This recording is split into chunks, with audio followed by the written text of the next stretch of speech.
What's up everybody, see you again on the Fake MMA News. Again, we will inform you the latest news from the MMF special UFC. And just listen.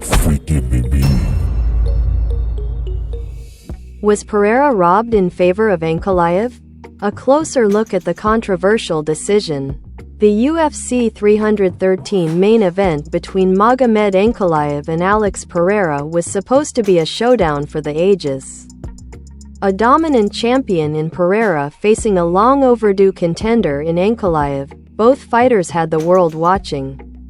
And in the end, Ankalaev walked away with the UFC light heavyweight belt. But was it a fair outcome, or was Pereira robbed of his title? One judge handed Magomed 4 out of 5 rounds, and many fans and analysts were left scratching their heads. Did Ankalaev truly dominate Pereira, or was this another instance where the judge's decision sparked controversy? The build-up, expectations versus reality heading into the fight. Predictions were split between two likely outcomes, a Pereira knockout or an Ankalaev decision victory. Pereira, the Brazilian powerhouse, had decimated his division with brutal knockouts. And many expected him to continue his reign. On the other hand, Ankalaev's superior grappling and all-around skill set positioned him as a legitimate threat. However, what transpired in the octagon was far from the explosive clash many had anticipated. Both fighters were cautious, opting for a strategic chess match rather than a firefight. Ankalaev never managed to take Pereira to the ground, which many believed would be his path to victory.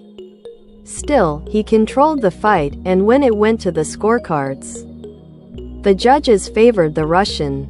A controversial decision, was it deserved? The fight was close, no question about it.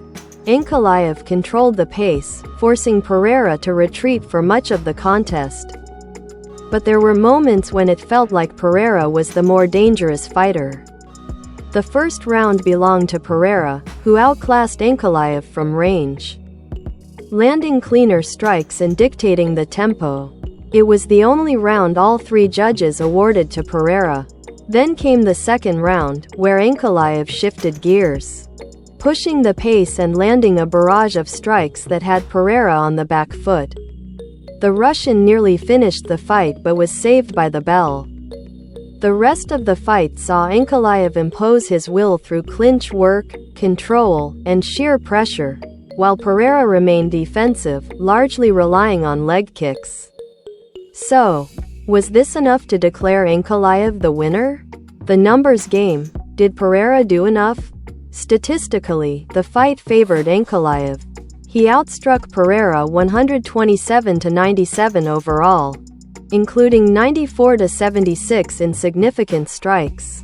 His clinch control and constant forward pressure were evident, but many argue that Pereira's striking from a distance, particularly his low kicks, should have been more valued. The question remains, should Ankalaev have been rewarded for controlling the fight without truly threatening Pereira? Or did Pereira's leg kicks and defensive prowess do enough to retain his belt? Ankalaev's victory, fair or robbery? To claim robbery is to assert that Pereira decisively won, which is hard to argue based on the fight's flow. Pereira was never able to fully impose his game, and while Ankalaev didn't dominate in the grappling department, he did enough to convince the judges. Magomed Ankalaev now wears UFC gold, and regardless of whether one feels it was justified, the numbers don't lie, he did more to win that night. But in a sport where close fights often lead to contentious decisions, the question lingers, was Pereira truly outclassed, or was this a strategic fight that left room for debate? Perhaps we'll only get the answer in a rematch.